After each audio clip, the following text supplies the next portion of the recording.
1950 में आया आर्टिकल 25। कांग्रेस 1950 में आर्टिकल 25 को लेकर आई, जिससे धर्म परिवर्तन को मान्यता दे दी गई।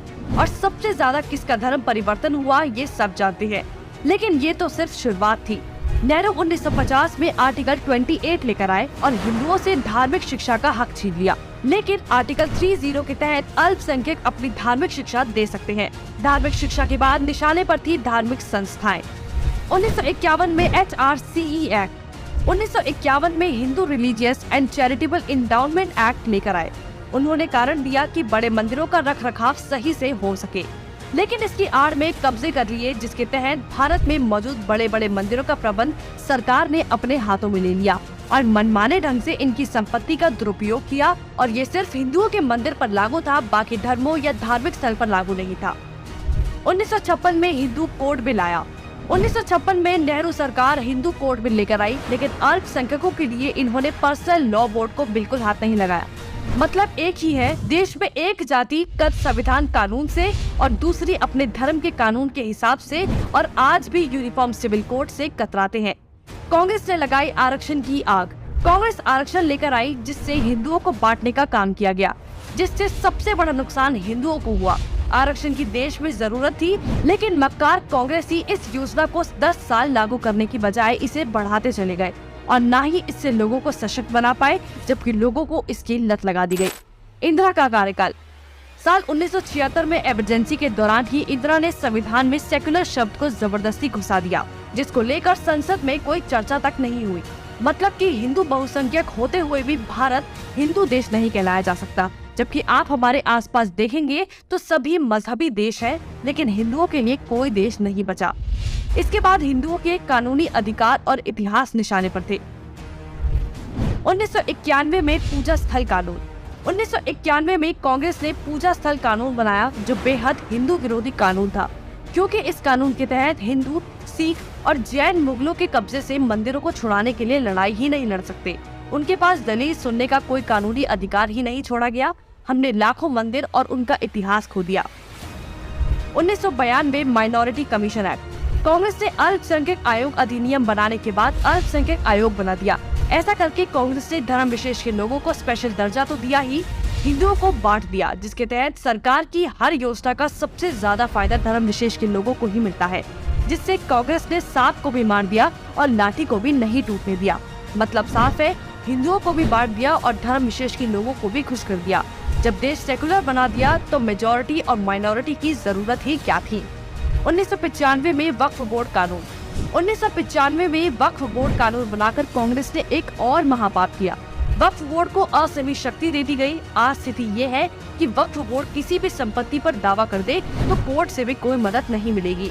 रेलवे और रक्षा के बाद संपत्ति के मामले में वक्फ बोर्ड देश में तीसरे स्थान पर पहुंच गया है। अब सिर्फ एक आखिरी बार बचा था, वो बार था राम सेतु एफिडेविट। राम सेतु एफिडेविट बनाया। हिंदुओं ने फिर 2004 में कांग्रेस को चुन लिया, तो कांग्रेस ने इसका इनाम देते हुए राम सेतु एफिडेविट बनाया और भगवान श्री राम के अस्तित्व को ही नकार दिया और काल्पनिक बताया। आस्था और धर्म पर वार करने के बाद अब कांग्रेस ने हिंदुओं को ही बदनाम करने का प्लान बना लिया। 2009 में हिंदू आतंकवादी घोषित। 2009 में फिर से हिंदुओं ने कांग्रेस को चुना, तो उसके बदले में कांग्रेस ने हिंदुओं को ही टेरर घोषित कर दिया। कांग्रेस ने बहुत ही चालाकी से एक एक कर हिंदुओं के धर्म, अधिकारों और शिक्षा के अधिकार को छीन लिया, लेकिन हिंदू फिर भी कांग्रेस को नहीं समझ पाया। औरंगजेब ने हिंदुओं को खत्म करने के लिए तलवार का इस्तेमाल किया, तो कांग्रेस ने हिंदुओं को खत्म करने के लिए संविधान का इस्तेमाल किया। फिर भी कांग्रेस ही बोल रहे हैं कि लोकतंत्र खत्म हो रहा। जय श्री राम। योगेश अनंत कालिका सभी सुनने वालों को प्यार भरा नमस्कार। मित्रों, लाइक, शेयर और सब्सक्राइब करके हमको जिंदा रखे, ये प्रार्थना है। कल हमने बूसी पुराण सुना। मित्रों, मैं इस फ्रेंच बूसी जनरल को राष्ट्र प्रेमी ही कहूँगा। जब से वह एक कारकुन बन के भारत आया था, उससे उसकी कार्रवाई शुरू हुई। उसने अखंड फ्रांस की शक्ति बढ़ाने की बहुत सारी कोशिशें की और उसके लिए अपने काम में ईमान से उसने पूरे जीवन भर अपनी सेवा फ्रांस की राज्य को दी। इसलिए मैं उसे राष्ट्र प्रेमी कहता हूँ। आप देखो, इंग्लैंड हो या फ्रांसीसी अफसर हो, आप अगर देखोगे तो आप पाओगे कि इनमें सब में देश भावना बड़ी प्रखर थी। बुश ने भी सेना प्रमुख बन के 20 साल के बाद जब वो भारत लौटा है तो सेना प्रमुख बन के लौटा, कर्नाटक में ही मर गया। बूसी के कहने पर ही सलाबत ने अपने छोटे भाई वसालत को दीवानी बहाल की थी। 1758 में बूसी के चले जाने के बाद सलाबत ने अपनी औकात दिखानी तुरंत शुरू कर दी थी। सलाबत ने अपने मंद बुद्धि का परिचय उसके दरबार के हर दरबारी अशराफ के सामने उजागर किए हैं। सत्ता में मित्रों कभी भी निर्वात जगह रहती नहीं है, ये हमने देखा है। तद्वत भाग्यनगर में निजाम अली का जोर बढ़ने लगा। निजाम अली को वराड़ का सूबेदार बनाया था, लेकिन बल प्रयोग करके उसने वराड़ से बुरहानपुर लूट लिया और काफी सारा पैसा बना लिया। उसी पैसे से उसने नई फौज तैयार की, जो नई फौज दिल्ली से फरमान नहीं लेती थी। निजाम अली को ये चाहिए भी था। स्वतंत्र फौज उसने अपनी खड़ी की। इब्राहिम गार्दी यानी अफगान, मैंने पहले इसके बारे में बता चुका हूँ। ये फ्रेंच तोपों का पठानी विशेषज्ञ। अब निजाम अली ने 1.5 लाख रुपए महीना तनख्वाह देके उसको अपने पास बुला लिया। 1758 में 1.5 लाख रुपए की तनख्वाह, बहुत बहुत ज्यादा। और इब्राहिम के पास कितने अफगान थे? उसके पास मात्र 5,000 अफगान थे। तो मेरे ख्याल से हर एक अफगानी को 10 रुपए, 20 रुपए, 25 रुपए की उसकी तनख्वाह होगी। बाकी का सब पैसा ये इब्राहिम का था। अब निजाम अली की ये हलचल देखते उसके जो भाई थे, मुख्य था वसालत, उसको नागपुर के जानूजी भोसले का साथ मिला, क्योंकि वो जानूजी भोसले के पास गया वसालत। उसने निजाम अली पे हमला करवाया, लेकिन निजाम अली के पास था इब्राहिम पठान और उसके फ्रेंच तोपों के बल पर जानोजी भोसले बुरी तरह हार गया। नाना ने फिर वकील भेज के उन दोनों में सुलह करवाया है। वही दक्षिण में दोनों गोरे आक्रांता का युद्ध छिड़ गया था। वो अब अपने तूफान में था। अंग्रेज तो 1755 से निजाम से भी वार्ता कर रहे थे। वो बूसी की सही मायनों में जगह पे खुद को बिठाना चाहते थे। अंग्रेजों की मेहनत रंग लाई। निजाम अली ने खुले तौर पे उनका साथ जब अंग्रेजों का मांगा तो सलाबत को तुरंत मछलीपट्टनम में फ्रेंचों ने बुलाया। लेकिन सलाबत के बुलाने से बूसी का जो पूरा ये भाग्यनगर के निजाम का दरबार था, वो निजाम अली के लिए साफ हो गया। अब मैदान निजाम अली के लिए पूरा खुला था, क्योंकि सलाबत वहां था नहीं। सारे दरबारी अशराफ अब उसकी योग्यता से परिचित हो गए थे और उसके खिलाफ थे। निजाम अली के पक्ष में अब अशराफ ज्यादा हो गए, क्योंकि अशराफों को भी अपनी दौलत हो, अपनी जिंदगी हो, उनको मिले जो अधिकार हैं वो बचाने की उनको पड़ी थी। कर्नल फोर्ड ने 1757 के दिसंबर में फ्रेंच सेना का दक्षिण में पराभव किया। कॉन्फ्लस को बूसी की तरह ही न मारकर उसको भी फ्रांस भेजा गया। आगे फिर जाके फोर्ड भी सलाबत से मिला है, और ये हमारा कमजोर सलाबत, उसने अंग्रेजों से संधि कर ली। मित्रों, इस आदमी में शायद रीढ़ की हड्डी ही नहीं है। अखंड पूरे जीवन भर, जब से ये जन्मा है पूरे जीवन भर, कुछ 10-15, 1710 1715 के आसपास ये जन्मा है,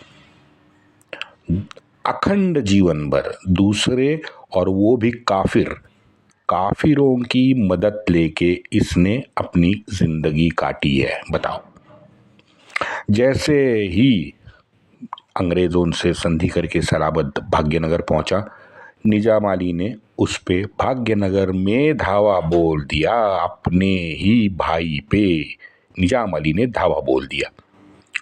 अब इस सलाबत भाण ने वसालत को निकाल के निजाम अली को दीवान बना दिया। क्या मजाक है, देखो। तीनों भाई हैं। हाँ, एक भाई को दीवानी दी, फिर निकाल ली और दूसरे भाई को दे दी, क्योंकि उसने हैदराबाद पे हमला किया। अब वसालत को फिर एक बार बीजापुर की सूबेदारी देके वसालत को भेज दिया। अब निजाम अली के बढ़ते ताकत के पीछे अफगान इब्राहिम है, ये तुरंत भांड को समझ आया। अब ये जब समझ आया सलाबत को, तो उसने इब्राहिम को नौकरी से निकालने की सिफारिश निजाम अली से कर दी। अब निजाम अली दीवानी मिलने से तो खुश था, क्योंकि अब वो दीवान बना था निजाम सल्तनत का। अब उस दीवानी के चक्कर में निजाम अली ने उसे तुरंत हाँ कह दी। अब यहाँ पुणे में नाना को यही चाहिए था, क्योंकि उसका इब्राहिम के साथ जो था वो भी नाना के पास ही था। बाद में वो आगे आएंगे, बाद में वो सावनूर के नवाब के पास चला गया, फिर लौटा।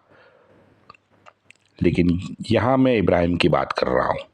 नाना को इब्राहिम भी चाहिए था, तो तुरंत इब्राहिम पठान को उसने अपने तोपखाने में नौकरी दे दी। तारीख है मई 1759। इब्राहिम पुणे में सदाशिव राव के कमांड में तोपखाने में नौकरी करने पुणे आ गया। अगले 2 साल इब्राहिम पठान ने मराठाओं का नौकर बनके हिंदवी की सेवा बड़े ईमान से की है, बड़े निष्ठापूर्वक उसने सेवा अपनी निभाई है। वहाँ हैदराबाद में दीवान निजाम अली की अति महत्वाकांक्षा देख के अंग्रेज उसे और बत्ती देने लगे, उसे ज़्यादा बढ़ावा देने लगे। हम कई बार उसका विस्तृत एक इतिहास उन्होंने लिखा है कि अंग्रेज़ों ने नई योजना हो, नए षड्यंत्र हो, इन बहुत सारे षड्यंत्र और योजना का सुझाव निजाम अली को दिया है। इसका साफ मतलब है मित्रों कि अंग्रेज अब निजामी दरबारी कारोबार में चंचू प्रवेश कर चुके थे, क्योंकि उन्होंने सक्सेसफुली फ्रेंच को बाहर निकाल फेंक दिया था।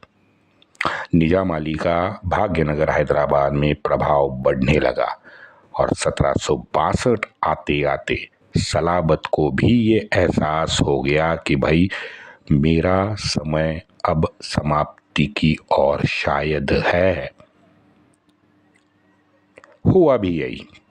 7 जुलाई 1762, 7 जुलाई को सलाबत को कैद कर लिया गया और 15 महीनों के अत्याचार के बाद 16 सितंबर 1763 में को निजाम अली द्वारा अपने बड़े भाई सलाबत को काटा गया। History repeats again. मुगल देखो, निजाम देखो, अली वर्दी खान वो बंगाल का वो देखो, सिंध देखो, जगह बहुत सारी है, लेकिन हर जगह की कहानी एक ही है। जीवन भर दूसरे को लूट के ऐशो आराम करो, बच्चेबाजी करो, खेती करो, खेती लूटो, मरते दम तक हल चलाओ, तो क्या होगा? ये ऐसे धर्मांध मंदबुद्धि वैशी जानवर ही तो पैदा होंगे, और मरने के बाद भी टेंशन नहीं है। मरने के बाद वो 72 आगे का जानते हुए उनके रेशम वस्त्र पहने हुए ये 72 हूरें, उनके गुर्दे भी आपको देखने मिलेंगे मरने के बाद। तो पांचों उंगली घी में ऐसी परिस्थिति आपकी हो जाए। ऐसे यूथियों को इन्होंने कब्र में डाल के एक बड़ी इमारत तैयार की। अब उनको तो कब्र में डाला, अब चादर कौन चढ़ाएगा बताइए? अरे भाई हम है, हमारे हिंदू है ना चादर चढ़ाने के लिए, और लाइन में भी लग जाते हैं। तो बताओ, मोमिन की यही तो जिंदगी है।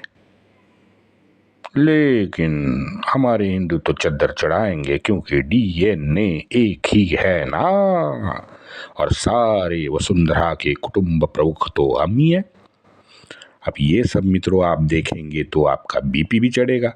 अब बीपी चढ़ेगा तो यूरोप या अमेरिका वाला एक फिरंगी बीपी की फर्जी डर भी दिखाने लगेगा।